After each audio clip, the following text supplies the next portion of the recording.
She appeared in the Whitney ledgers with the regularity of a clock, Mary, the unseen spine of the household, until one late spring week of 1897, when her name was entered for the final time and then erased by silence. No dismissal, no transfer, no illness, no death. Just a blank margin where a life should have continued, a void that suggests not absence, but intervention. And in a mansion built on opulence and discretion, such an interruption was never accidental. Inside the shuttered corridors it begins with a door that no one was supposed to notice. Not the soaring entrance framed for guests, not the carved portals that showed up in society columns, but a plain, stubborn slab of wood buried in the east side of Lyndhurst. By the time the last Gould heir died, that door had been shut for almost 50 years. In the final inventory, one of those dry legal documents meant to close a family story with numbers and signatures, it appears as a brief, almost careless note. Restricted access. Private holdings. No list of contents. No explanation. Just a sealed space that had quietly outlived its owners, its servants, and the world that built it. The clerk who typed those words probably never walked that corridor.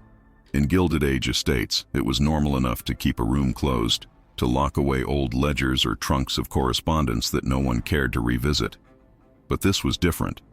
The east wing of the Gould House at Lyndhurst wasn't a dusty attic or a forgotten closet. It was an entire section of the mansion, hallways, chambers, service routes, deliberately cut off from circulation, cordoned behind that unremarkable door.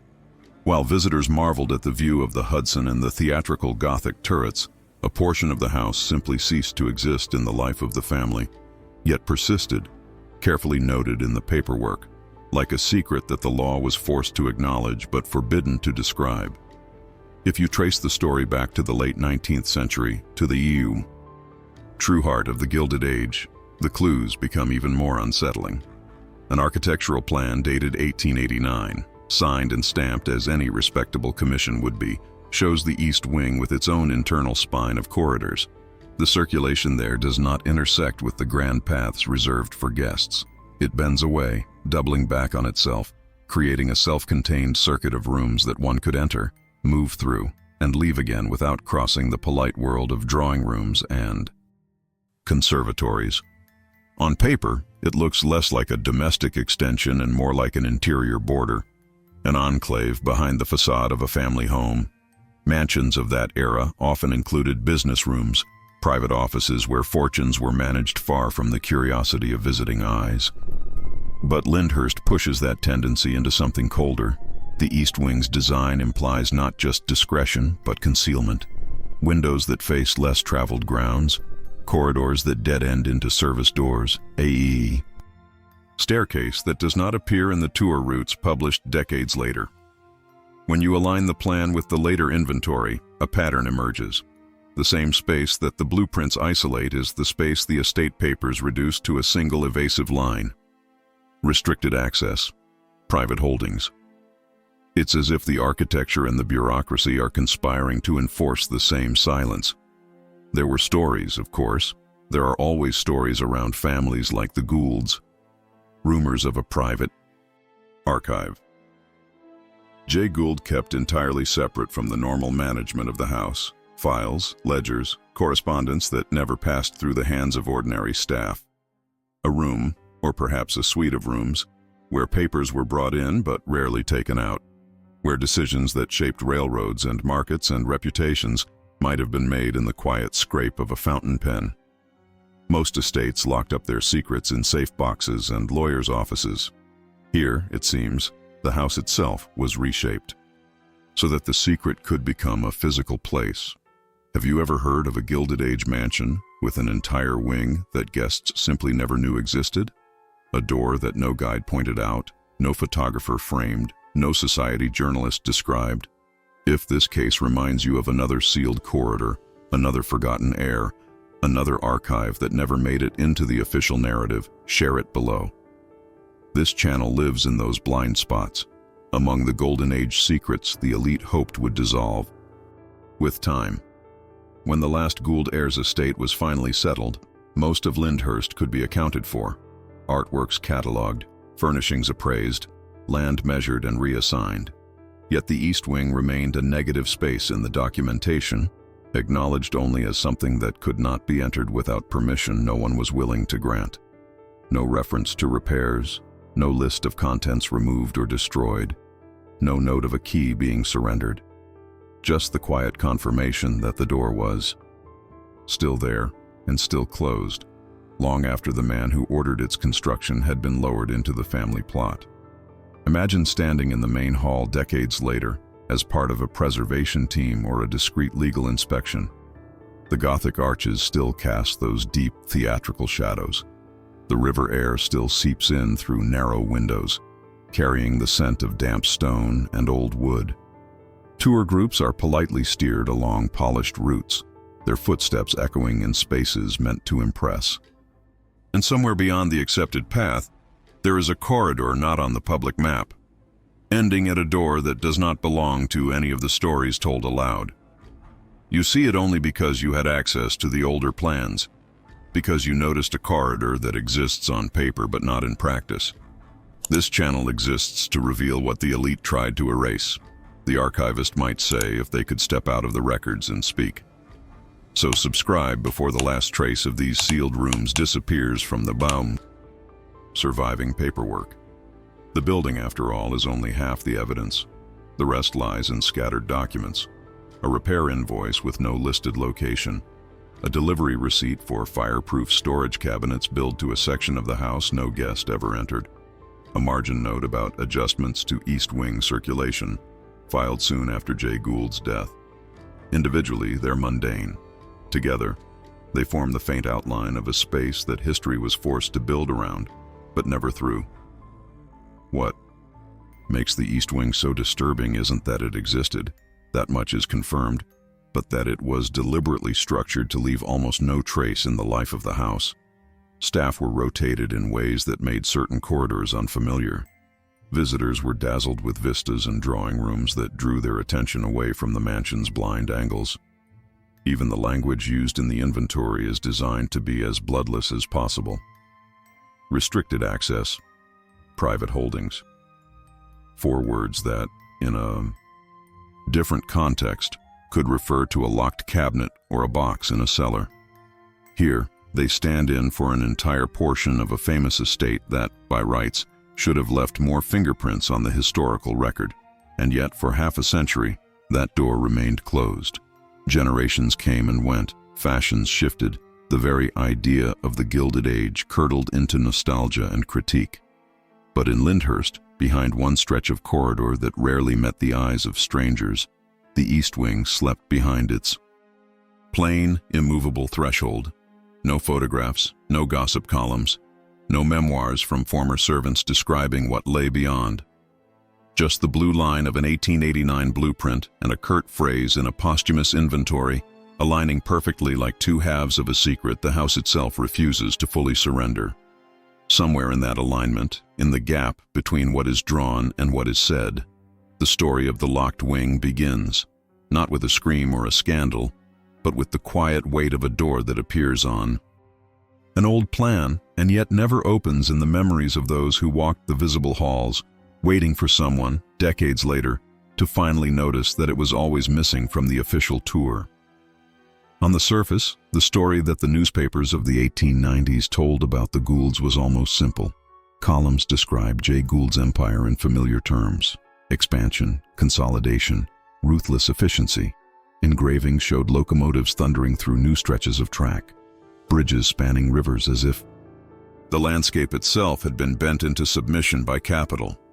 Reporters wrote of a man who could move markets with a telegram, whose decisions rearranged the lives of thousands who would never see his face. At garden parties and charity events, the family appeared framed by the Gothic lines of Lyndhurst, performing the role of the modern American dynasty, Gilded Age royalty rendered in ink and applause. Between those glowing paragraphs, in quieter pieces, the tone shifted. There were accusations of stock manipulation, whispers of schemes, editorials that mentioned aggressive tactics and opaque dealings with a certain nervous respect. Yet even the harshest critics were working with the same limited vocabulary. They could point to what appeared in public, to the visible effects on Wall Street and small investors, to court cases and legislative hearings. The mechanisms behind those effects, the exact moments when a decision tipped from speculation into something darker, took place somewhere else, off the record, in spaces never meant to be photographed or described. Away from the headlines, in a different kind of paper trail, another portrait begins to form.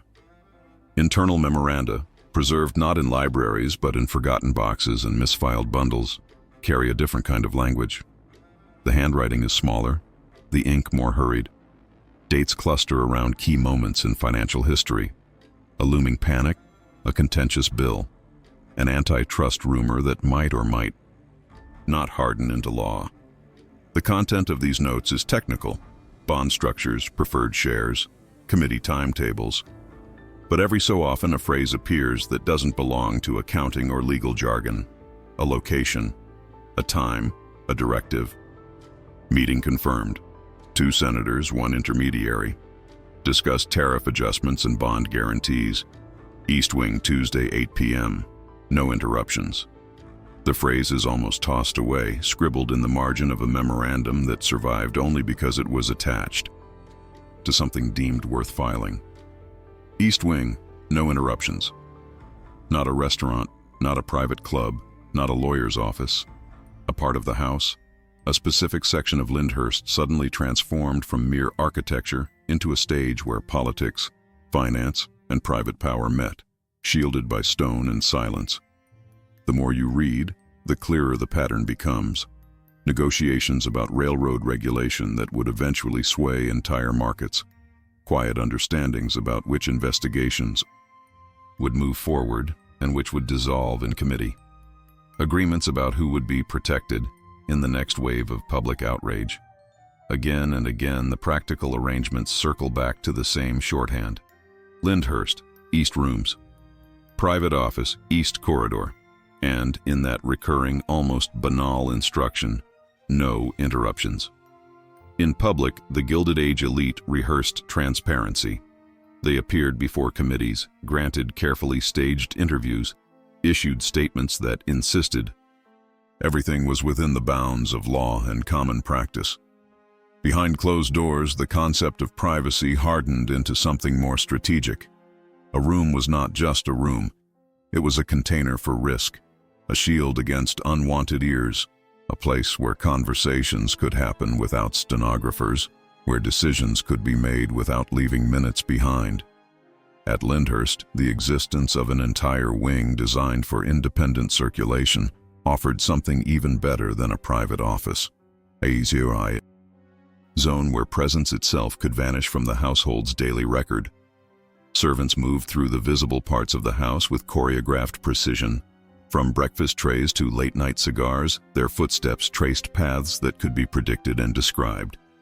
In the East Wing, those patterns frayed.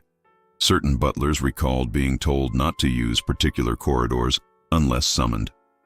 A housemaid's interview, taken decades later and nearly discarded, mentions a heavy door that was never to be opened for dusting without Mr. Gould's direct say-so. Her words hover between memory and superstition, yet they echo the architectural reality. A section of the mansion where ordinary domestic routine was deliberately thinned out, leaving stretches of corridor and clusters of rooms empty for long stretches of time, waiting. The silence around that space wasn't just social, it was operational. In an era when telegraph offices and hotel suites in Manhattan were common venues for discreet discussions, for Lyndhurst to serve as a venue for sensitive meetings suggests something more calculated. Here, away from city noise, away from office staff and distant shareholders, the East Wing could function as an insulated chamber. A senator could arrive under the pretext of a country visit. A financier could be invited as a guest, his carriage rolling through the gates like any other. Once inside, a minor adjustment to the usual route, an unannounced turn, a shorter walk between rooms, and he could be absorbed into a part of the house that ordinary eyes never saw. The memoranda that hint at these evenings are sparse and cautious, as if even on paper the writer feared being too explicit. Alternative terms discussed. Acceptable with modifications. Committee chair reassured of continued support. Press line agreed. No material irregularities identified. And then, in the same breath, practical notes about timing and space. Arrange quiet supper East Hall, staff to stand. By an outer room only. The house is never named directly, but the terminology matches the old blueprint with uncanny precision. Rooms that are anonymous on the plan, marked only as study, sitting room, storage, become stages for conversations whose traces were never meant to outlive the participants. If you stand in the world of those documents for too long, the polished newspaper image of the Gould family starts to feel like a set piece. The charity balls, the formal portraits, the carefully managed interviews, all of it seems designed to draw attention away from the physical fact that decisions shaping the financial system could be sealed within brick and plaster. The Gilded Age love of spectacle becomes a kind of misdirection. While the public mind wandered through stories of opulence and scandal, the real work, the calibrated risks, the private assurances, the no interruptions conversations, remained confined to quiet rooms behind a door others were trained not to notice. And yet, paper has a way of betraying its owners. One of the restored files, brittle and brown at the edges, carries a faint smell of smoke, as if it had once been close to a fire that nearly consumed it. The main body of the memorandum concerns a proposed consolidation of smaller rail lines, dense with numbers and annotations. But in the left margin, squeezed between the binding holes and a vertical line of ink, there is a small, near-illegible note. Arrange final review at Lyndhurst. East Wing, no interruptions. Ensure duplicate ledgers remain off-site. A single sentence, perhaps meant only as a reminder, now reads like a coded admission that something about the meeting required more than ordinary confidentiality. What kind of conversation demands a space where interruptions are not merely discouraged, but structurally prevented? Doors thick enough to dampen sound. Corridors that do not intersect with main routes. Windows that can be shuttered from the inside. A wing that can be entered and left without crossing the familiar choreography of the household. There is a difference between privacy and isolation. The East Wing, as it flickers into view through these internal records, belongs to the latter category. By the time such phrases reach your eyes in an archive, they feel almost radioactive. Not because they describe crimes in explicit detail, they don't, but because of what they imply, that the most consequential decisions were reserved for a space defined more by what it kept out than by what it contained. Silent witnesses, walls that absorbed the sound of late-night arguments, carpets that softened hurried footsteps, curtains that hid the angle of a head bent too close in negotiation. Erased records, letters burned after being read in those rooms, drafts torn into small pieces and scattered in service fires, names reduced to initials that no later historian can conclusively match to a public figure. This is where the first uncomfortable question rises, uninvited. It's one thing to study Golden Age secrets from a safe distance, to trace patterns in documentation that survived by accident or neglect. It's another to imagine the door itself in front of you, not in the abstract, not as a line on a blueprint, but as a physical threshold with a key that still turns. Would you walk through it? Would you pry open boxes that were sealed with the explicit intention of never being seen by anyone outside a small circle of power? Would you unclip folders that, by their very existence, contradict the official story told to courts, committees, and the public? For some, the answer would be immediate. Of course, history demands it. The right to know outweighs the wishes of long-dead magnates and the brittle dignity of their descendants. For others, the hesitation would be quieter but more persistent. Revealing certain truths, even long after the actors have gone, can rupture reputations, alter legacies, and shift how entire eras are remembered.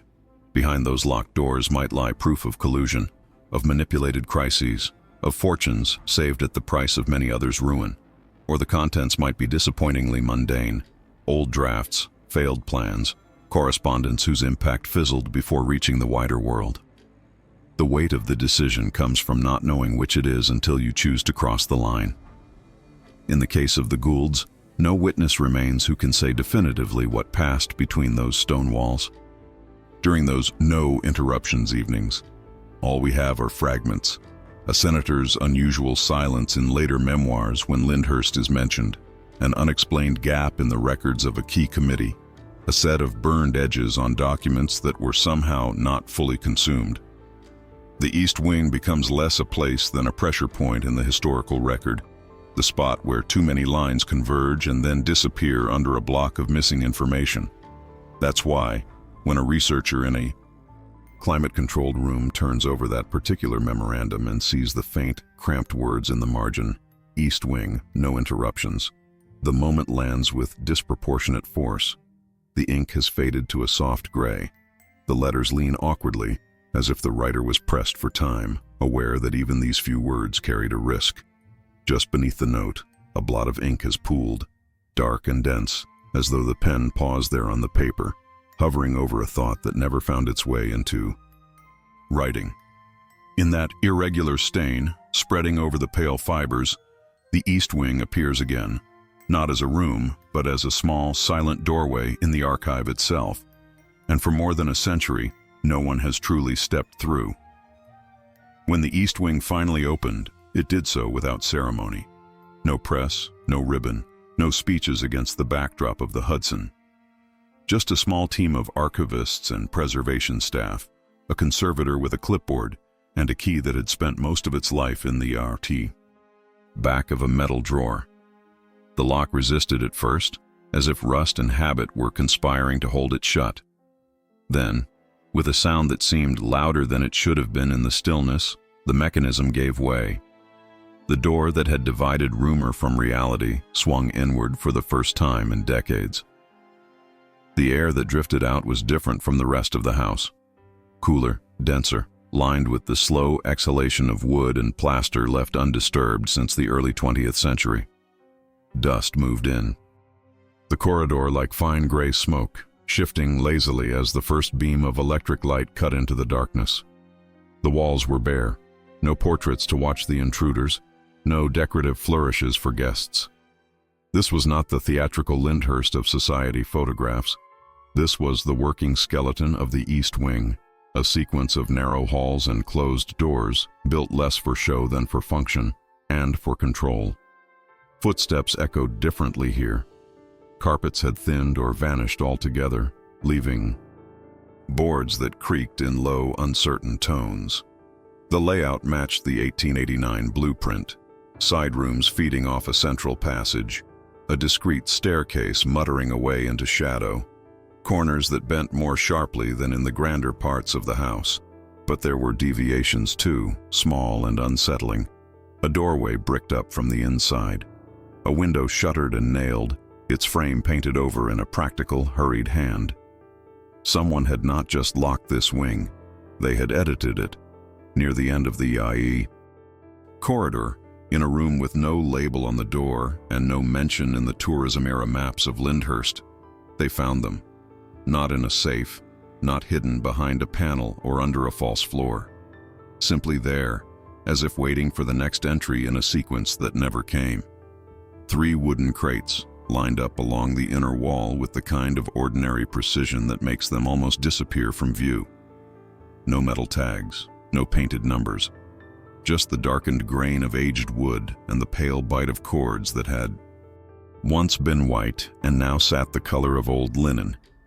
The cords were the first real clue. They were not the tidy strings used by mid-century clerks, nor the newer twine from later attempts at cataloging the estate. These were older, tighter, knotted in a style that belonged closer to the turn of the century. Each crate bore the same pattern.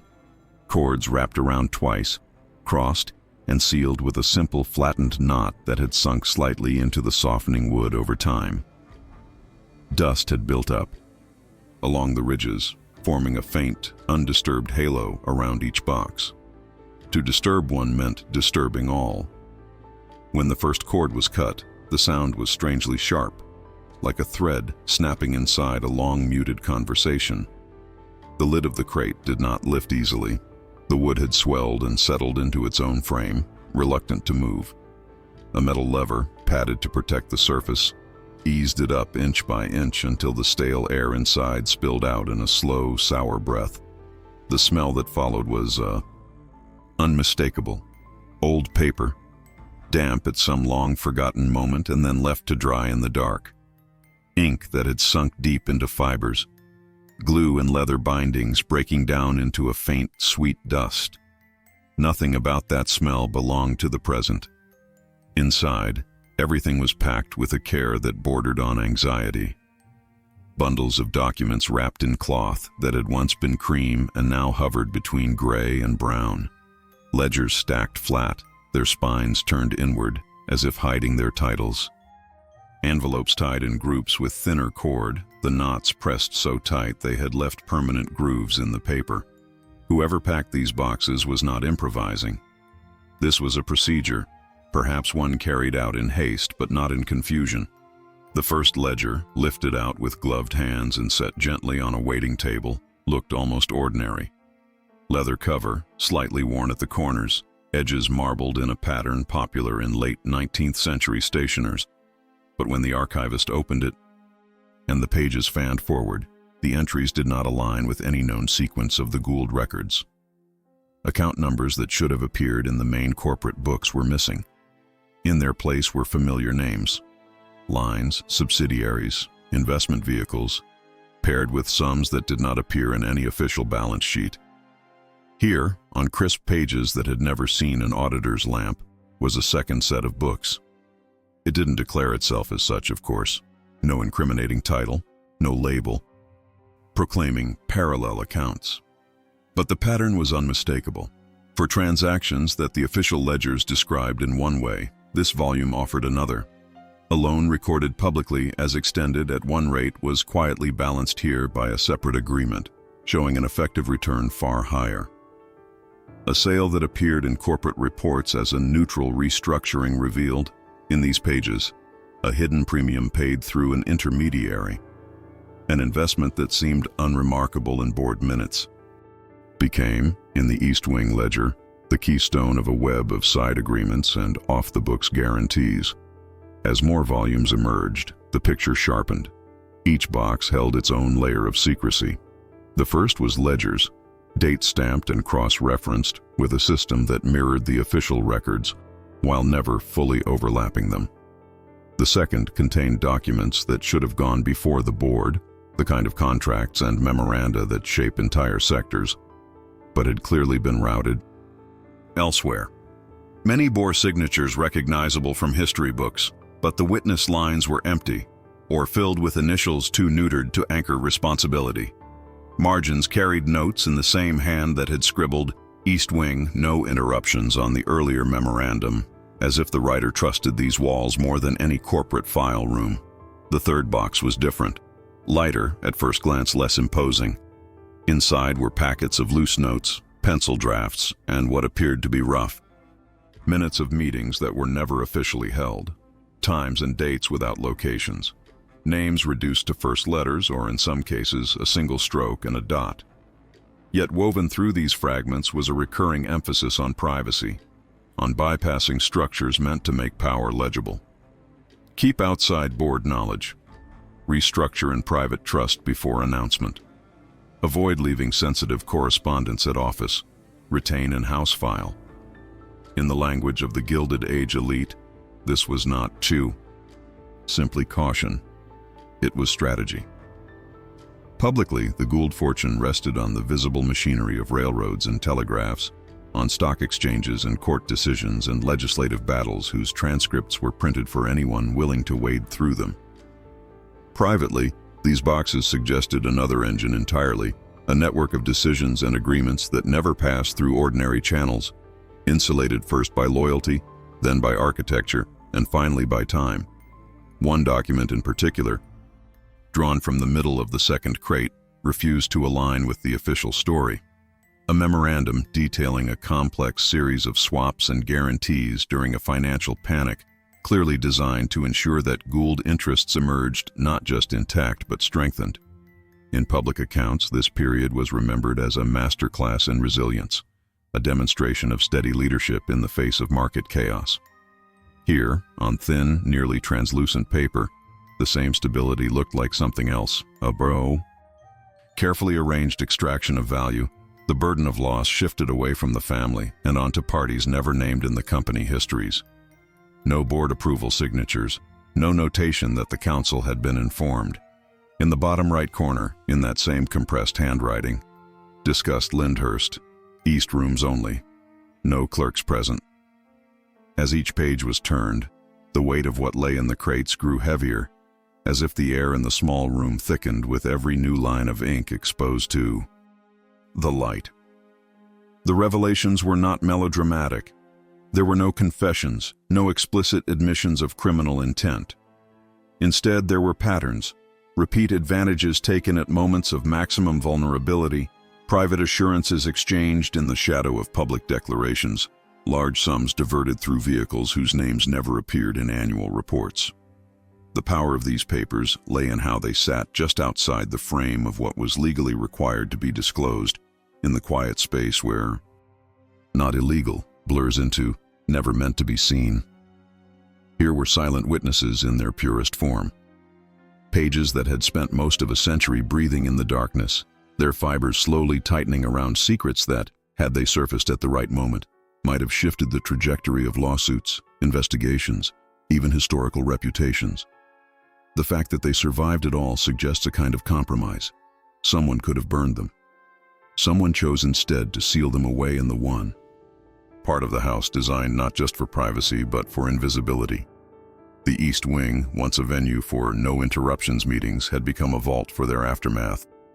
And running through it all, like a faint watermark, was the same implication, that a portion of the Gould fortune, the part that allowed the family to weather storms that shattered others, had been built on decisions that no auditor ever traced, no regulator ever confronted. Not imaginary wealth, not smoke and mirrors, but gains, meticulously positioned just beyond the edge of accountability. Golden Age secrets, written in careful ink and hidden behind forbidden doors. In one of the ledgers near the middle, a page stands out.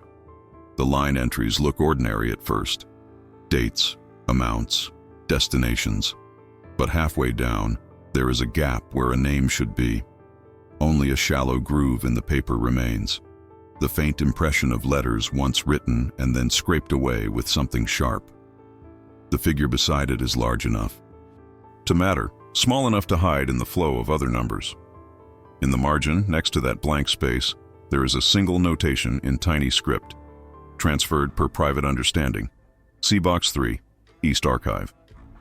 When the page is tilted just so under the archival light, the ghost of the erased name flickers into visibility. A few curves, a partial capital, not enough to read, just enough to prove that someone had once been there, and that someone else decided they should not remain. For more than 100 years, that quiet act of removal lay hidden inside a sealed wing of a Gilded Age mansion, waiting for a hand to turn the paper until the erased letters tried, one last time, to rise out of the silence. The desk should not have been there at all. In the architectural plan, the room was designated merely as storage, a neutral term that could mean anything from spare furnishings to unused stationery. But when the door groaned open and the beam of a handheld lamp swept across the interior, the silhouette of a heavy, dark-stained writing desk emerged from the dust like a shipwreck rising beneath shallow water. Its drawers were locked, its surface filmed in a thin layer of gray, and yet the object seemed neither forgotten nor abandoned.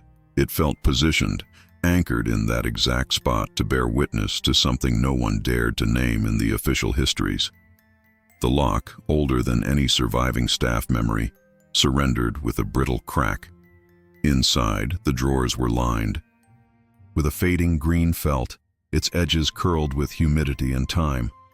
What lay atop it was quiet, unassuming, but unmistakably out of alignment with the polished narrative that the Gould family had curated for decades. Envelopes bearing municipal seals, letters folded so sharply their creases still held tension, and packets bound with twine that had darkened with age. These were not household papers. They were communications embedded in the machinery of influence, exchanges that should have flowed. through formal channels, boardrooms, committees, sanctioned offices, but instead had been rerouted through the silent gravity of the East Wing. One envelope, addressed not to Jay Gould, but to one of his close associates, carried the discreet insignia of a municipal department in New York City. Inside was a request, phrased gently but unmistakably, for temporary consideration in a zoning decision that would later reshape the value of a key rail-adjacent property. The wording was careful, structured to sound like a plea for advice. Yet the subtext was the opposite, an assurance that cooperation would be rewarded, dissent remembered. This letter had never passed through the family's official files. No archivist of the era had cataloged it. No secretary had typed an abstract summarizing its relevance. Instead, it had been folded into the private desk, pressed flat under heavier correspondence, preserved only because no one dared to dispose of it openly. Another packet carried a different weight, correspondence with a rival, one of the industrial names often paired with Gould's in the headlines of financial battles. The newspapers described these men as locked in perpetual combat, each maneuvering to outwit the other in the ruthless theater of capitalist expansion. But the letters in the desk suggested a parallel reality. Covert meetings, proposals exchanged behind closed doors, alignments born not of friendship but of mutually assured benefit. A discreet discussion may prevent further agitation, one letter offered, its tone genteel enough to slip beneath the radar of scandal. A subsequent reply, penned in a bold, confident hand, accepted the suggestion, but insisted the meeting be arranged in a location free of public curiosity. The directions that followed were unmistakable. An approach to Lyndhurst and a path that led not to the formal entrance, but toward the service side of the East Wing. Together, these letters presented a contradiction that no public statement could reconcile. In interviews and published memoirs, the Goulds had portrayed themselves as stewards of transparency, victims of exaggerated rumors, targets of political envy, champions of a modern industrial America misunderstood by those clinging to older ideals. Yet, in the controlled quiet of the private archive, the tone was different. The language was sharper, colder, stripped of the careful polish that appeared in newspapers. Requests for favors were not framed as civic collaboration, but as exchanges in a ledger of obligations. Meetings with rivals were not spirited debates among gentlemen competitors, but negotiations conducted off-stage, shielded by the same architecture that muffled footsteps and carried secrets through the labyrinthine corridors of the East Wing. The deeper the archivists went into the desk's contents, the more the contradictions curdled into something deliberate. Attached to one letter was a small slip of paper bearing an annotation in faint pencil. Do not include in board summary. Another bundle contained correspondence with a city official about infrastructure development, roads, bridges, water lines that would directly benefit Gould properties. Yet the official corporate records from that period reference only favorable external conditions. The euphemism was almost elegant in its evasiveness. But here, in the dust-lined confines of the sealed wing, the truth sat in ink that had barely faded. The conditions were not merely favorable. They were arranged. A third set of documents, tied with a ribbon gone stiff with age, offered an even more telling glimpse into the family's double discourse. These were memoranda drafted by Gould's senior legal advisors, drafts that never appeared in any official case files. The margins bore comments like, remove mention of preliminary discussion, or shorten reference to private assurances. Sentence fragments were crossed out so thoroughly the paper had thinned under the pressure. And beside one particularly dense paragraph, a blunt instruction stood alone. Shift discussion off paper. It was a philosophy repeated throughout the archive. What could compromise the family belonged to the East Wing, not to the halls where servants dusted and guests wandered admiringly. The wing was not simply a storage space, it was a containment field, a boundary between the sanitized version of the family legacy and the mechanisms that upheld it. The walls did not just separate rooms, they separated narratives. Comparing these documents to the official records became an exercise in controlled disbelief. The board minutes from a significant year in the company's expansion referenced cordial relations with municipal authorities.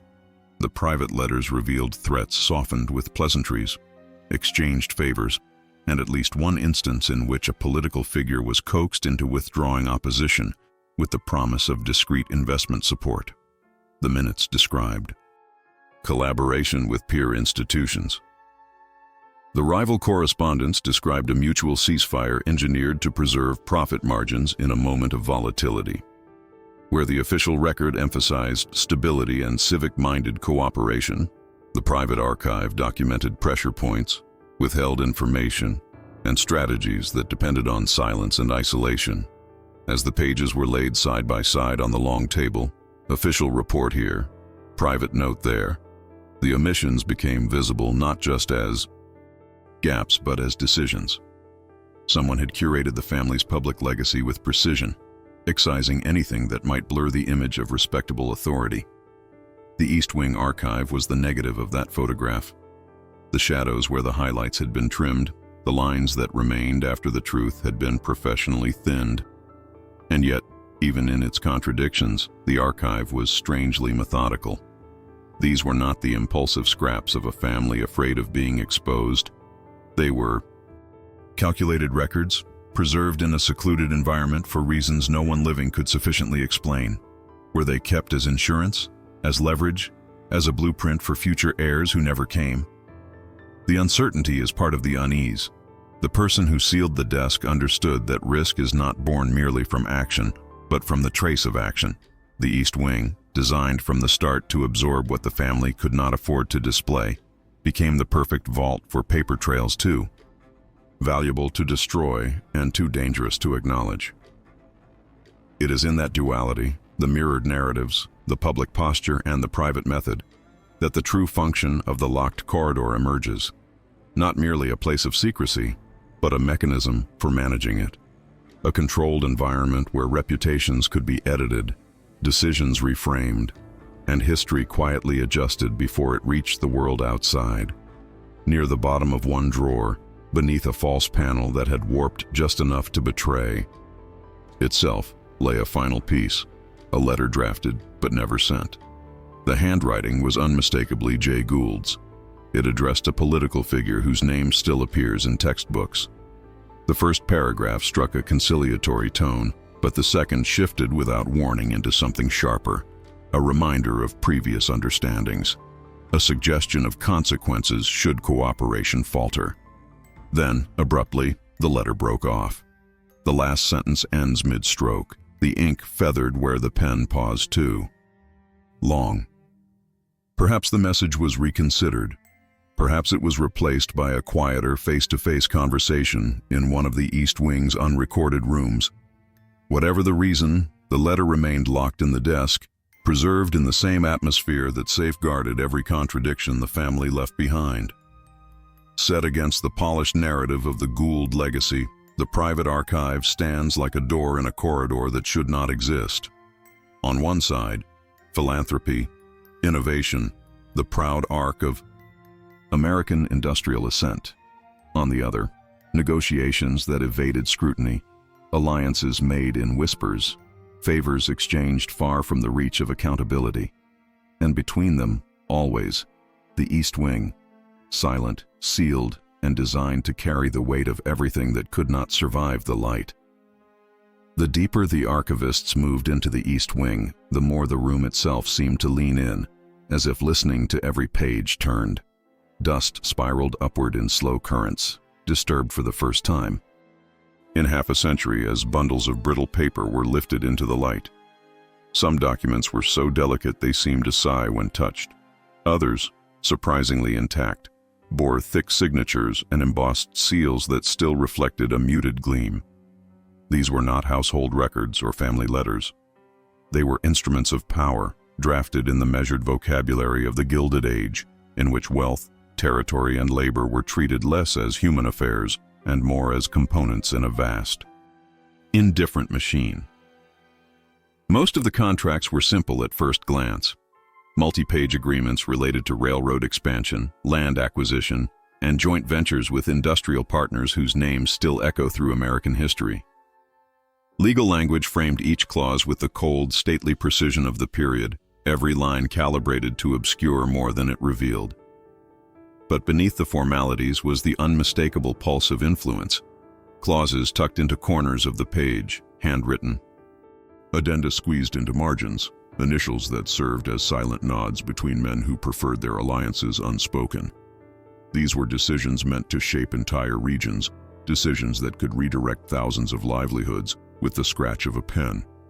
One document in particular, a thick contract bound with fraying thread, charted plans for a new line that would cut through several communities where labor unrest had reached the newspapers. The public explanation, given to both the press and local officials, emphasized efficiency and economic revitalization.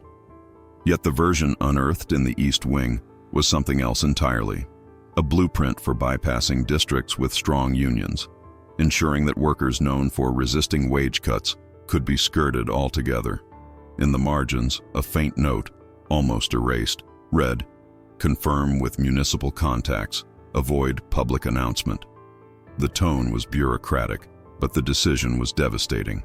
It underlined the reality that, in the calculus of the age, entire communities could be rerouted like track lines if their labor became inconvenient.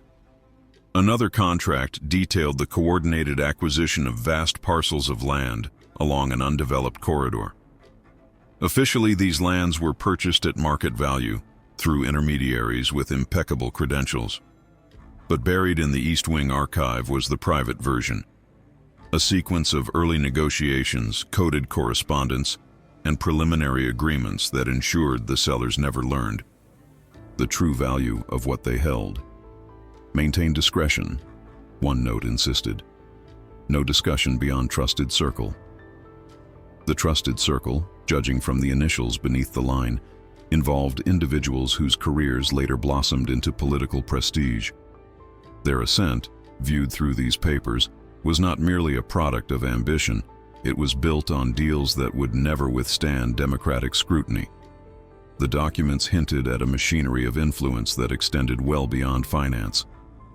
One file contained a series of sealed addendums, thin sheets folded into themselves, secured by small blobs of wax that crumbled when touched. Inside were private assurances to political allies, quiet support during elections, promises to route contracts toward favored constituencies, and commitments to suppress or amplify certain legislative proposals as needed. These exchanges were not written with bravado. Their tone was remarkably calm, almost domestic, as if discussing the arrangement of furniture rather than the shaping of public policy. Yet the implications were enormous. A senator's silence on a regulatory bill, a judge's delayed ruling, a last-minute amendment adjusted in committee.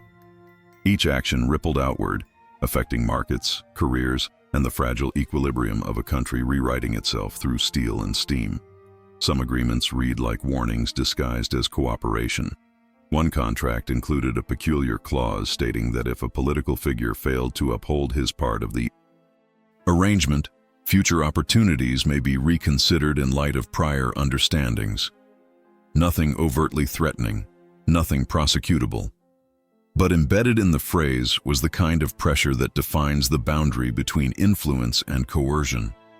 In the tight loops of cursive handwriting, the East Wing felt less like a section of a mansion and more like the inner chamber of a silent, sprawling machine that bound power to secrecy. What struck the archivists most was not the scale of the operations, but their deliberation. Many of the papers were dated during moments of national tension, economic downturns, election cycles, labor strikes. At times when public scrutiny should have been fiercest, the Goulds and their counterparts retreated deeper into this sealed wing, using it as an administrative bunker. Here, decisions were freed from the friction of public accountability. Here, the veneer of respectability required no maintenance. It remained safely outside the locked door.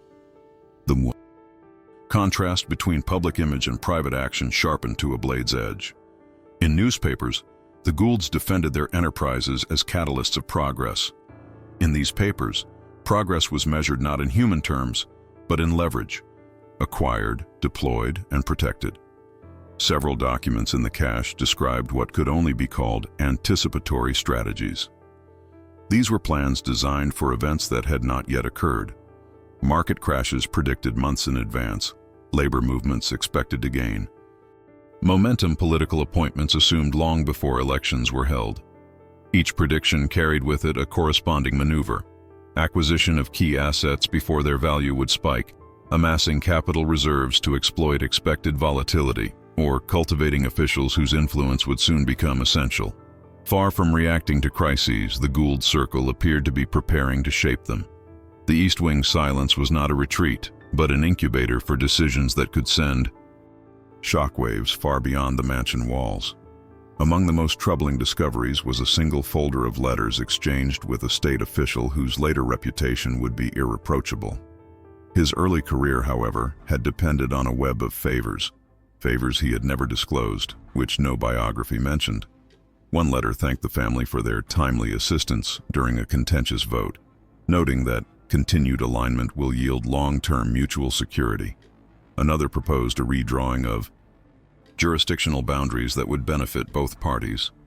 Nothing in the letters was explicit enough to constitute a scandal on its own, but together they revealed a pattern: influence that extended like roots beneath the surface of public life, anchoring future power in decisions sealed behind a locked wing. As the archivists read deeper, a broader picture emerged, one in which the Goulds' dominance was not merely an economic phenomenon, but a political architecture. They had built alliances through quiet rewards and subtle threats, through the convergence of necessity and opportunity. The consequences of these actions were enormous: shifts in railway competition, turbulence in financial markets, sudden rises and falls in political fortunes. People whose names appear in history as independent actors, in fact, moved along paths partially laid from within this very wing. The papers did not control them, but they shaped the terrain beneath their feet. Now, standing in the dim room where these documents had been locked away, it was impossible not to feel the weight of their survival. Each page represented a decision that escaped the record, a negotiation that shaped public life without ever being acknowledged as its cause.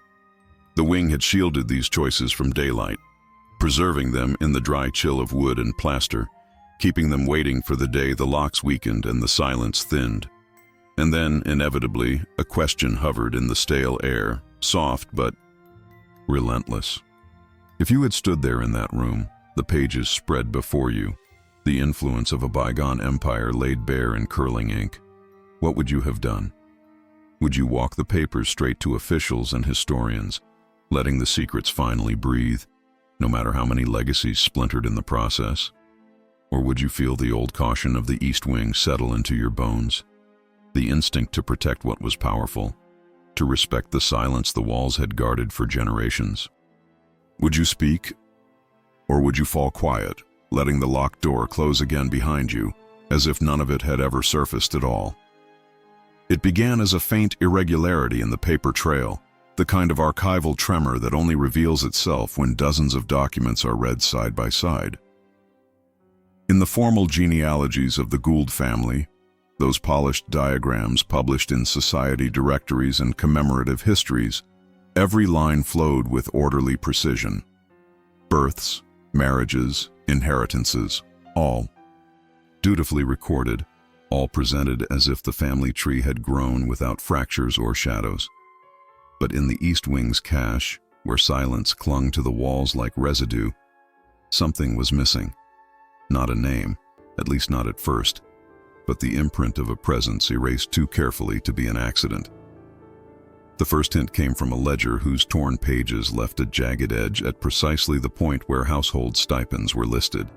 The surviving entries followed the expected order: allowances for children, funds allocated for education, travel, medical expenses. Yet between the entries for two well-documented siblings, a gap yawned, large enough to have held several lines, small enough to disappear unless one looked closely. On the opposite page, A faint indentation suggested that something had once been written and then removed with a blade, not by time. The parchment fibers bore the telltale roughness of deliberate extraction. Other documents exhibited similar wounds. A set of early correspondence between Jay Gould and a trusted legal advisor contained references to the younger one, without specifying which child. In later letters, the term vanished. Notes that once used plurals shifted to singulars. A memorandum about trust distributions mentioned an internal matter yet to be resolved, then ended abruptly, as if the author had reconsidered how much should be committed to paper.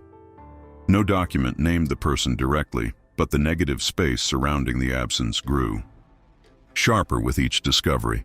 Something, or someone, had been excised. The archivists traced the anomaly across different genres of paperwork: property records, estate planning drafts, even invitations to family events. In one list prepared for a private gathering at Lyndhurst, the expected roster of children appeared neatly in a column. But the formatting betrayed a tremor. The spacing between two entries was uneven, as if a name had been typed and then manually removed, leaving the surrounding hoe. Lines subtly misaligned.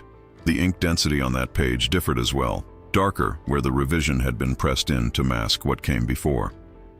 The East Wing seemed to whisper through these irregularities, hinting that the omission had not been accidental but structural. The genealogical volumes published decades later, thick tomes bound in red cloth, offered no acknowledgement of this missing thread. They described the Gould lineage as tidy, progressive, unmarred by internal conflict. Yet tucked within the private desk, beneath piles of correspondence and fragile contracts, was a slim folder containing scraps of notes that no official historian ever consulted. One fragment, torn diagonally, mentioned the boy, followed by a crossed-out directive. Arrangements must be finalized before public announcement. Another, written in rushed pencil, referred to unexpected complications in succession and the necessity of discretion. These scraps were not enough to build a biography, but they formed the outline of an existence obscured by design. Silence of this magnitude rarely occurs without motive. In the Gilded Age, families of the Gould's stature prized continuity above almost anything else. Their public image relied on an illusion of seamless inheritance, the patriarch's wealth passing smoothly to the next generation, without fractures or rival claims.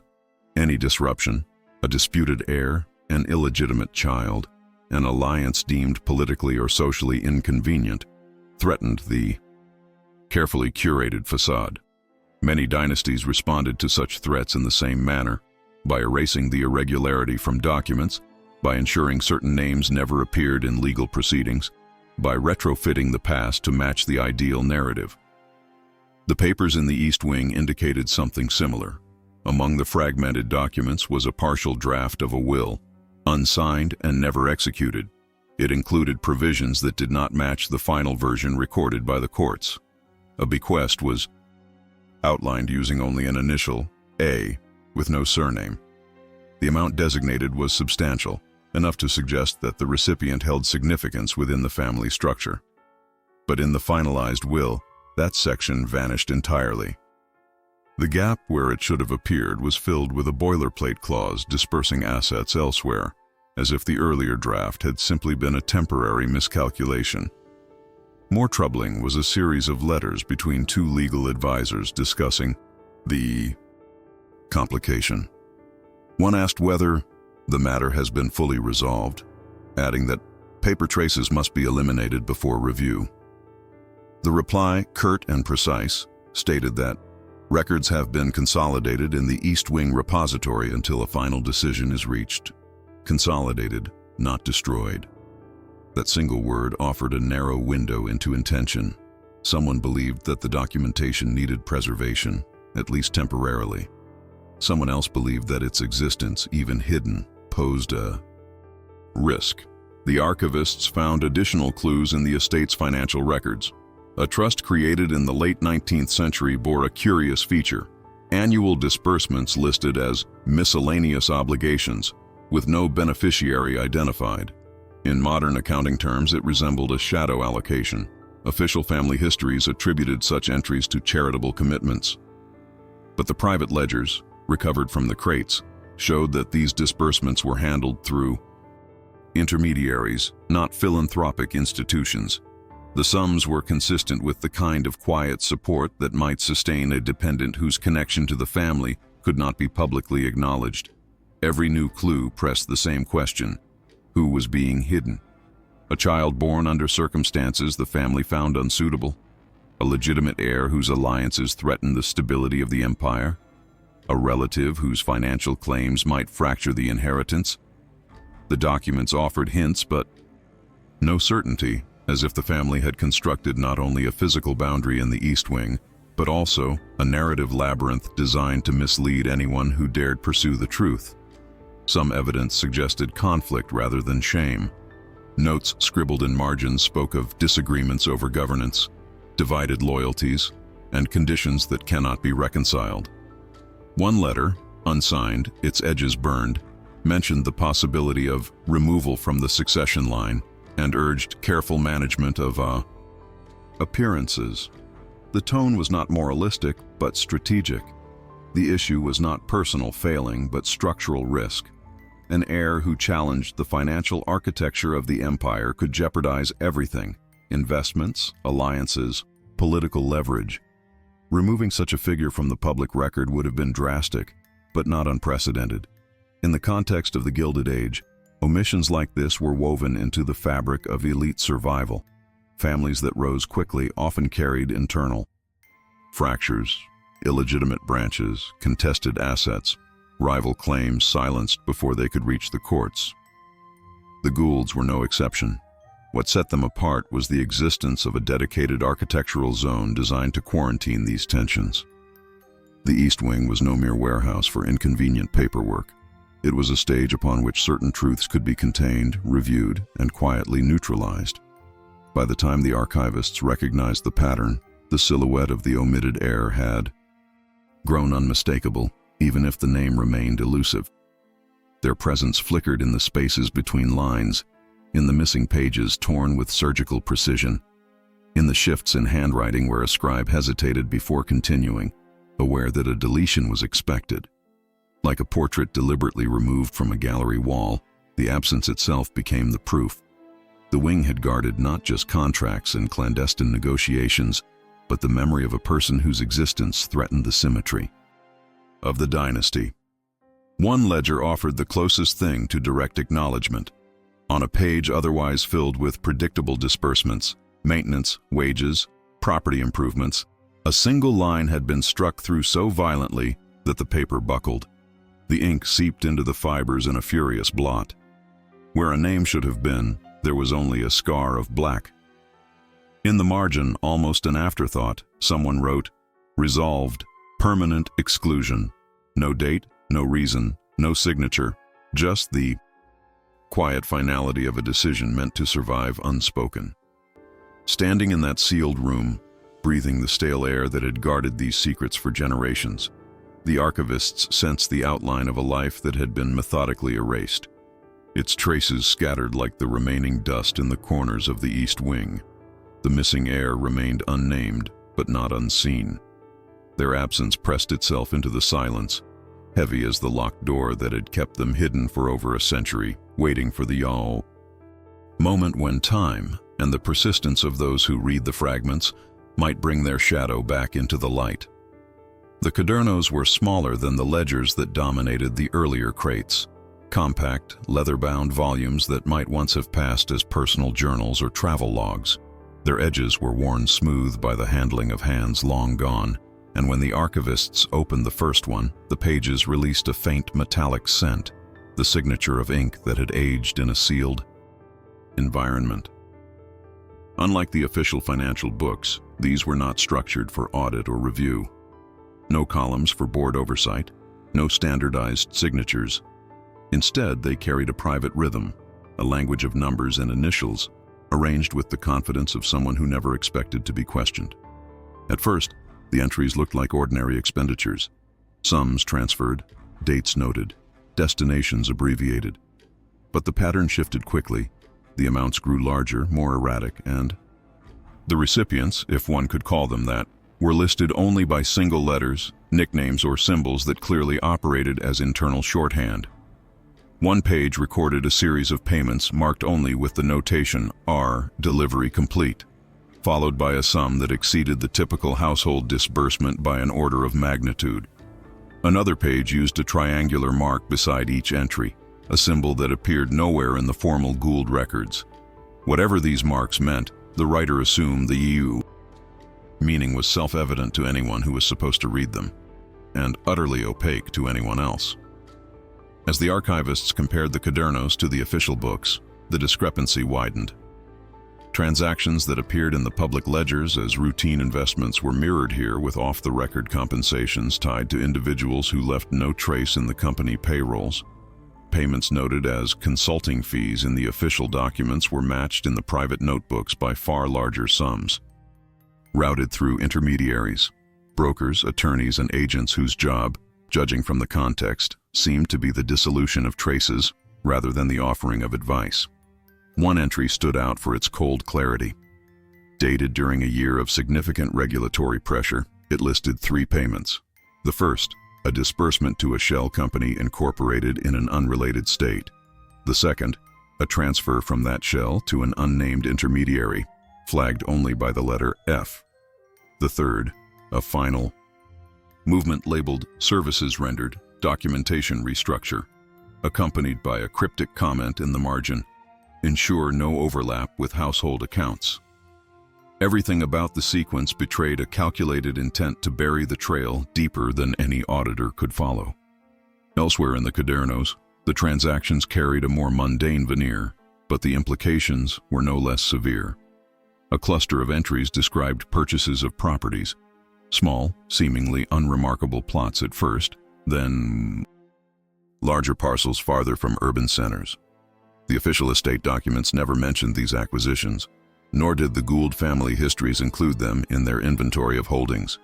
Yet the private records were explicit. Each purchase involved the use of laranjas, nominal buyers who acted on behalf of someone whose name could not appear on the deeds.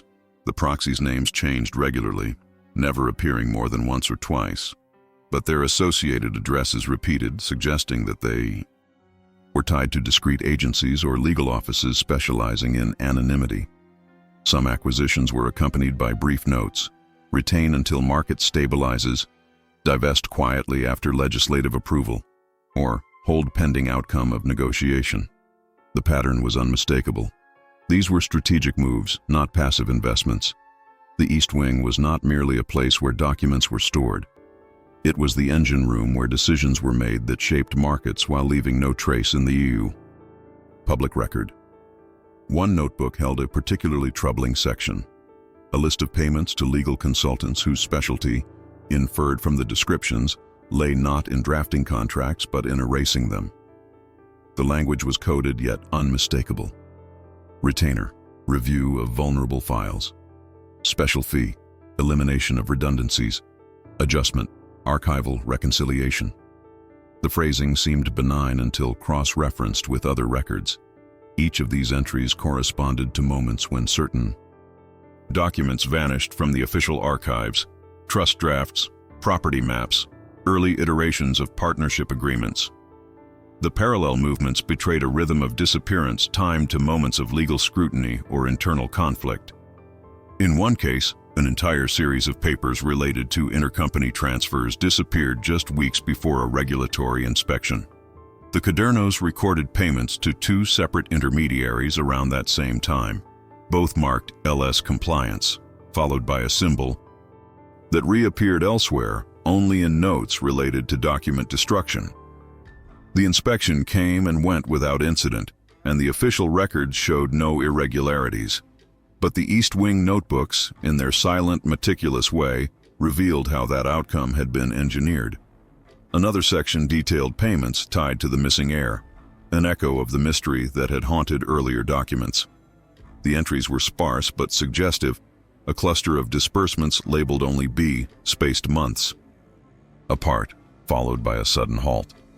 A final notation appeared beside the last payment: resolved per agreement, no further obligations. Whether the agreement was financial, legal, or personal, the notebook did not say. But the cessation of payments coincided eerily with the blank spaces in genealogical documents and the violent erasure found in the family ledgers. Money had played a role in that disappearance, and the East Wing had both recorded and concealed the mechanism. The existence of this entire financial ecosystem, commissions, diversions, acquisitions, erasures, explained more about the architecture of the East Wing than any blueprint ever could. The walls were thick not for aesthetic effect, but for insulation. The isolated corridors were not designed for privacy alone, but for operational purity. A place where numbers could be spoken aloud, where negotiations could be scribbled into margins, where risk could be contained away from the rest of the household. Everything that made the wing inconvenient for daily living made it perfect as a vault of clandestine decisions.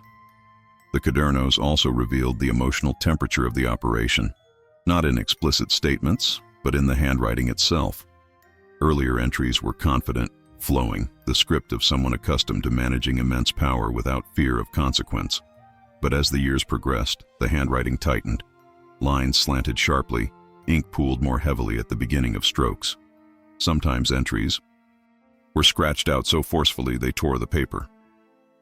The work of concealing the family's financial maneuvers had grown heavier, more anxious, as if the system that once ran smoothly had begun to strain under its own secrecy. The final notebook contained only a few pages of writing. On one of them, a short entry stood alone.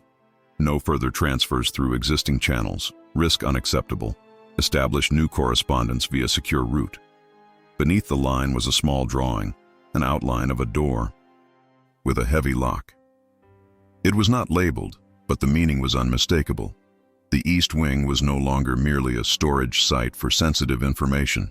It was itself the last defense, a place where knowledge could be trapped, contained, and kept from crossing into the world beyond the mansion. By the time the archivists closed the final notebook, the room felt changed. The cadernos had revealed not only a parallel financial system, but the mindset behind it. A worldview in which transparency was a liability, where wealth depended on fragmentation, erasure, and channels known only to the initiated. In that environment, the sealed wing made perfect sense. It was not an architectural anomaly. It was the physical manifestation of a strategy. Isolate the truth, and it cannot be weaponized. And in that dim corridor, with the scent of old ink clinging to the air, another question rose. Quiet, unwelcome, persistent. If these notebooks had reached your hands alone, with no archivists to witness, no institutions to intervene, would you open them to the world? Or would you feel the logic of the East Wing tightening around your wrists, urging you to preserve the silence that had protected the family for generations? Would you reveal the shadow economy, or let it sink back into the wood and dust, as if it had never existed at all? The fireplace dominated the center of the East Wing like a relic from a vanished ritual. Unlike the ornate mantels in Lyndhurst's public rooms, those carved in confident Gothic curves, embellished for admiration. This hearth was almost austere. Its stonework bore no decorative flourishes, no heraldic motifs, no traces of the theatricality the Goulds enjoyed displaying to guests. Instead, the mantel was thick, utilitarian, and blackened in a pattern that suggested not warmth or comfort, but purpose. Even before the archivists knelt beside it, a faint scent of char lingered beneath the dust, as if the air itself remembered the smoke that once drifted. Through the sealed corridors, under the iron grate, fragments of paper lay trapped in a shallow depression of ashes. Some were no larger than the crescent of a fingernail, others curled like black petals. When touched, they disintegrated into soft, brittle flakes. Yet a few pieces retained enough structure to reveal slivers of handwriting, ink warped by flame, sentences severed mid-word, signatures broken into unreadable strokes. These remnants did not resemble the routine housekeeping of a family disposing of old correspondence. Their irregularity, the haste implied by the torn edges, hinted at panic or urgency rather than maintenance. Someone had burned these papers quickly, decisively, with no intention of revisiting whatever secrets they once carried. The thermal analysis conducted later deepened the unease. The residues in the hearth revealed not a single moment of destruction, but two separate phases of burning, distinct in temperature, ash composition, and the chemical profile of the inks. The first wave dated to around 1907, a year seared into American economic memory by the panic that threatened banks, railroads, and the industrial order that families like the Goulds had helped build. The second wave fell between 1923 and 1924, a quieter but volatile period marked by regulatory reforms, shifting alliances, and the consolidation of fortunes in ways that demanded new forms of discretion. The coincidence of these burning events with periods of national instability was too deliberate to ignore. It suggested that the East Wing had functioned not only as a vault for sensitive documents, but as the final stage of a containment protocol, a place where records deemed too dangerous to preserve, too revealing, too damning, too contradictory, could be reduced to smoke before they slipped into the hands of rivals, regulators, or even disgruntled heirs. Some of the ash fragments bore faint traces of diagrams, perhaps property maps or schematics of planned acquisitions. Others carried what appeared to be ledger lines, the neat horizontal ruling still visible beneath charred ink. One tiny shard contained half a signature curve, unmistakably reminiscent of a corporate officer, often associated with aggressive expansions. Another fragment held the faded tail of a date, 18. The last digit was lost, but the partial inscription aligned eerily with moments in which the Gould enterprises faced scrutiny for practices that later generations would classify as manipulative or exploitative. What amplified the mystery was the duality of the burns. The 1907 residue had a dense, resinous texture, suggesting thicker papers, contracts perhaps, or bound memoranda, destroyed in stacks. The later residue was more delicate, as though letters or personal notes had been fed individually to the flames. Two purposes, two crises, two kinds of threat. The East Wing became a theater of erasure in more ways than one. First, to protect financial strategy during a national panic, then to bury traces of internal conflict or shifting inheritance lines as the family changed shape in the early 20th century. One compelling clue came from a charred corner of what must once have been a multi-page document. The surviving portion contained a single phrase, half consumed by flame, omitted for stability. The ink had bubbled and cracked, but the words remained legible enough to suggest intent. Omitted from what? Stability for whom? The phrasing echoed the broader pattern of the wing, exclusion as strategy, erasure as preservation. Whatever had followed that fragment was deemed too dangerous to exist beyond that moment in the fireplace, its meaning reduced to a ghostly suggestion in the ash. Another surviving scrap contained part of a handwritten annotation, the same sharp, compressed style found in earlier ledgers. Proceed only if risk contained. The word contained was smeared but decipherable. Contained, like a fire controlled within its hearth.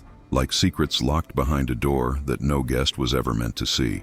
It was impossible to determine whether the instruction referred to a financial gamble, a political alliance, or the internal disputes hinted at by the erased heir. But the fact that its last physical trace survived only because flame had not consumed it entirely suggested the stakes had been unusually high. Some fragments examined under magnification revealed the faint outline of official seals, raised impressions, half melted by heat. These could have belonged to municipal documents, notarized agreements, or communications from high-ranking officials. The destruction of such papers was not merely a matter of privacy. It was an act of severing institutional ties. And the timing, 1907, then 1923 to 24, aligned with moments when such ties could have threatened the family's stability or exposed the dual systems of wealth the East Wing had worked so carefully to protect. At the height of speculation, one archivist observed a chilling detail. The burn patterns suggested the papers were fed into the fire in batches, but not indiscriminately. Certain pieces had been folded twice before burning, perhaps to obscure identifying details even as they were consumed. Others bore knife marks, as though sensitive elements were sliced away before being committed to flame. These gestures did not align with panic alone. They pointed to deliberation, someone sorting through what could be salvaged or hidden and what had to vanish entirely. One can imagine the scene, a figure seated before the fireplace, the room dim except for the glow of flame flickering across the wood-paneled walls. Stacks of documents around them, each representing a threat: financial exposure, political backlash, internal revolt. Outside, the mansion slept. Inside, the East Wing became a crucible where the most dangerous parts of the family legacy were sacrificed in exchange for another year, another decade of controlled narrative. Papers whispered into darkness. Ink curled and lifted in thin spirals of smoke. Secrets dissolved into the stone that still retained traces of soot a century later. And perhaps the most unsettling detail lay not in what burned, but in what remained unburned. The East Wing's crates still held ledgers, contracts, and correspondence devastating enough to reshape the public understanding of the Gould Empire. If these survived, then what kind of evidence had been deemed so explosive that even this carefully engineered vault could not contain it? What stories were erased so thoroughly that only the scorch marks beneath an iron grate attest to their existence? The fireplace, in its quiet ruin, posed a question that echoed through every corner of the sealed wing. The archivists could examine the ash, trace outlines, infer motives. But the truth of what was lost would always remain a void, a blank space bordered by the shadows of what survived. And that question circles back to the present, persistent, as the smell of burned paper still clinging to the stones. If you stumbled upon such remnants, traces of decisions powerful enough to shape economies, erase heirs, and redirect lives, what would you do? Would you expose the fragments, uncertain as they are, and risk misinterpretation? Or would you sense the weight they carry, the danger they once posed, and let the ashes remain where they lay, undisturbed, as the builders of the East Wing once intended? What would you do, faced with the ghost of a fire that once protected an empire?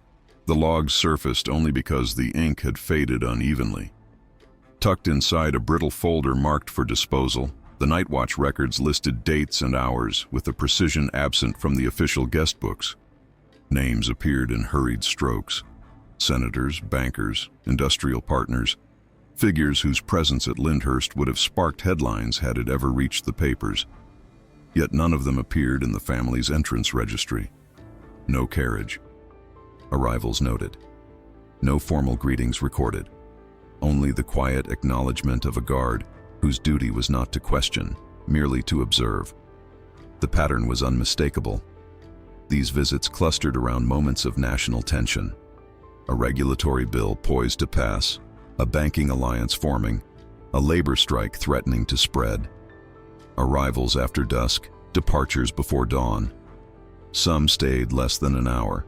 Others remained through the night, their presence confined entirely to the East Wing, where the architecture itself served as a buffer against unwanted ears. The logs reflected a choreography of discretion: messages delivered by hand, doors unlocked from within, corridors cleared so footsteps would not echo toward the main rooms.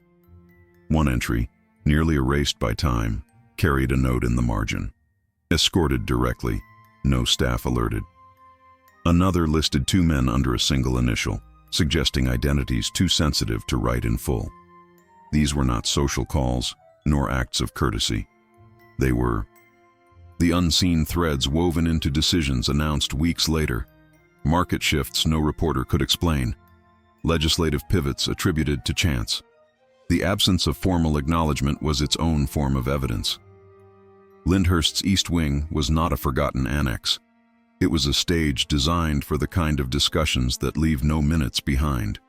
And standing before those faded logs, one could almost feel the echo of muted footsteps, the soft click of a door closing on a conversation meant to alter the country without ever touching daylight.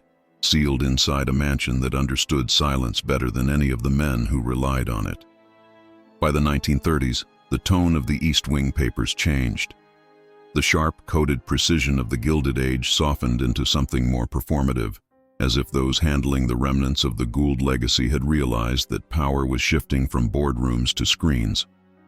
The correspondence of this era, typed on studio letterheads, annotated in brisk pencil, revealed an unexpected strategy, not to hide the past, but to rewrite it. Hollywood, rising into its golden age, had become the new marketplace of myth, and the Goulds, fading from financial dominance, sought refuge in narrative. Letters to producers framed past scandals as historical tensions, urging them to dramatize the family's role in national growth rather than in controversy. One memo proposed a film featuring a thinly veiled version of the East Wing itself, a chamber of decisions, as the writer called it, where America's future was debated in secret. The darker truths were recast as noble burdens. Omitted heirs became tragic figures. Risky contracts were reframed as visionary gambles misunderstood by lesser minds. What had once been burned in the fireplace was now being repurposed as cinematic raw material. Meeting notes captured the choreography of this transformation. Avoid specifics, one line warned. Imply adversity, not misconduct. Another insisted that the Wing's most troubling episodes be treated as fiction inspired by rumor, allowing the family to distance itself while still basking in the glamour of a Hollywood retelling. The goal was not accuracy, but aura, an alchemical shift from liability to legend. In those pages, the mansion felt strangely alive again, its silence bending to a new purpose. The East Wing had once sheltered secrets too volatile for daylight. Now it served as a narrative reservoir from which carefully curated fragments could be drawn, polished, and projected across America. And beneath the polished scripts and softened storylines, one could still hear the faint rustle of the original documents, those that refused to fit the myth, pressing against the boundaries of fiction, waiting for someone brave enough to pull them back into the light. She had kept the key on a thin ribbon, tucked into the lining of a coat she rarely wore, as if proximity alone might weaken her resolve.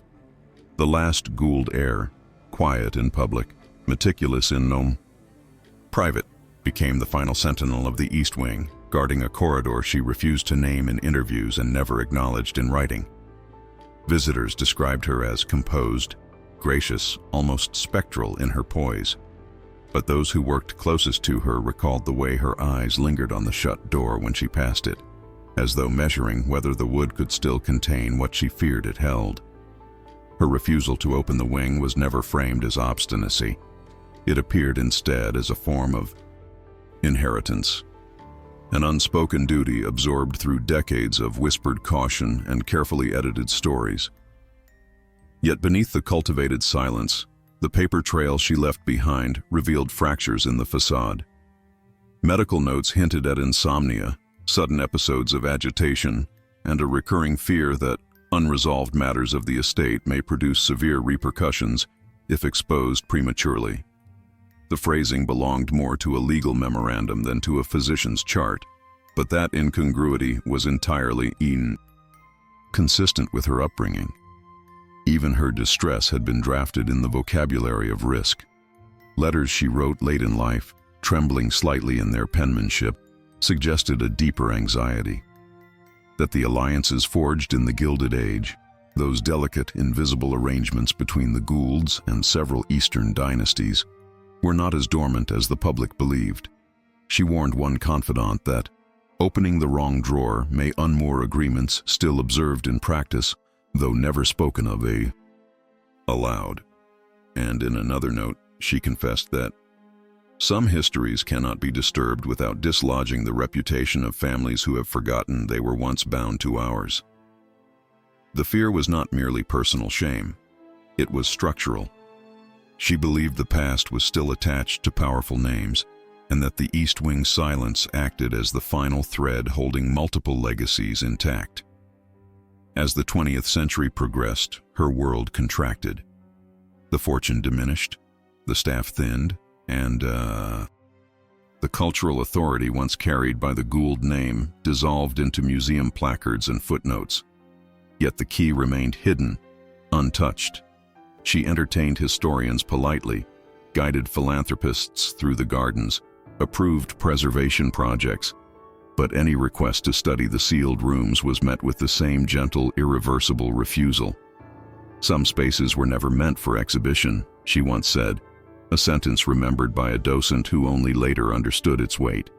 Her death stripped away the last protective layer. Debt pressed against the estate, assessments were required, inventories had to be made. The legal teams tasked with preparing Lyndhurst for transition were instructed to catalog every room, every object, every archive. The East Wing, silent for nearly half a century, could no longer be bypassed. What she had protected through discretion, fear, and ritualized avoidance now required measurement, valuation, and official entry. When the door opened, the transition felt almost like a betrayal. The corridor breathed out its stale air, releasing the scent of wood, dust, and something sharper, the residue of ink and smoke. Light swept across the floorboards like an intruder. For a moment, the archivists hesitated. Even without knowing precisely what lay ahead, they sensed the gravity of crossing that threshold, as if they were stepping into a narrative she had spent her life trying to arrest. The collapse of the secrecy was not theatrical. It happened in the smallest gesture, a gloved hand lifting the first folder from the desk. The moment the paper shifted, the illusion dissolved. Notes written in urgent strokes, agreements no official record ever acknowledged. The faint outlines of a name erased from genealogies. Everything she had feared came into focus. The East Wing did not conceal a single scandal. It contained an ecosystem of contradictions, alliances, erasures, and decisions woven so deeply into the history of the family that revealing even one thread threatened to drag the others into view. And yet, in that instant, before preservation protocols were initiated, before lawyers were called, before the mansion adjusted to the new reality, a peculiar silence settled over the room. Not the silence of secrecy, but the silence of a long-held weight finally shifting.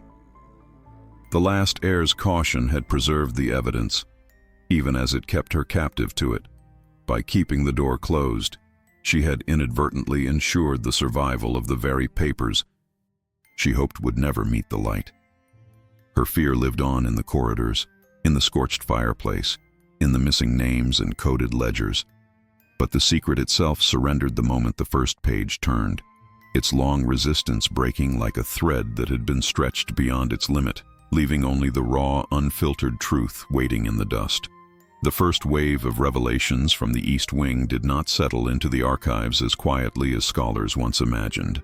They rippled outward into museums, academic debates, historical societies, and the quiet corners of family libraries where descendants of other Gilded Age dynasties recognized echoes they had hoped would never surface.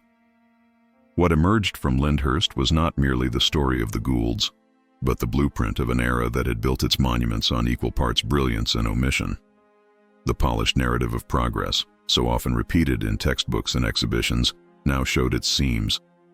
Fortunes shaped not only by innovation and ambition, but by hidden alliances, erased failures, silent corrections, and rooms deliberately sealed to shield the mechanisms of influence from the gaze of history. The documents made one truth impossible to ignore. The Gilded Age was never just a spectacle of wealth. It was a system, calibrated in private chambers and protected through architectural choices as deliberate as any financial strategy. For decades, the public saw only the facades: philanthropy, expansion, the confident rise of American industry. But within the East Wing lay the ledger of what had been omitted, the counterweight that balanced the story. These papers were not simply relics. They were evidence that the nation's foundational myths had been curated with a precision as meticulous as any corporate ledger or political speech. Opening the wing did more than end a family secret. It forced a reckoning with the way history is built, layered through what is preserved, distorted by what is destroyed, and profoundly shaped by what powerful hands choose never to reveal. And now, for the first time, the sealed architecture of that silence has cracked. The rooms that once protected reputations now illuminate them, offering a rare chance to re-examine the Gilded Age not as a golden triumph, but as a fragile balance of ambition, fear, and carefully managed truths. If these corridors have shown anything, it is that every locked door in a grand house hides more than dust. Some conceal entire versions of the past, versions that still hum beneath the floorboards of the present. Leave your thoughts below. Every perspective helps trace the outlines of what history tried to bury. And if you're willing to step deeper into the shadows, stay with us, so that you're here when the next sealed door finally opens.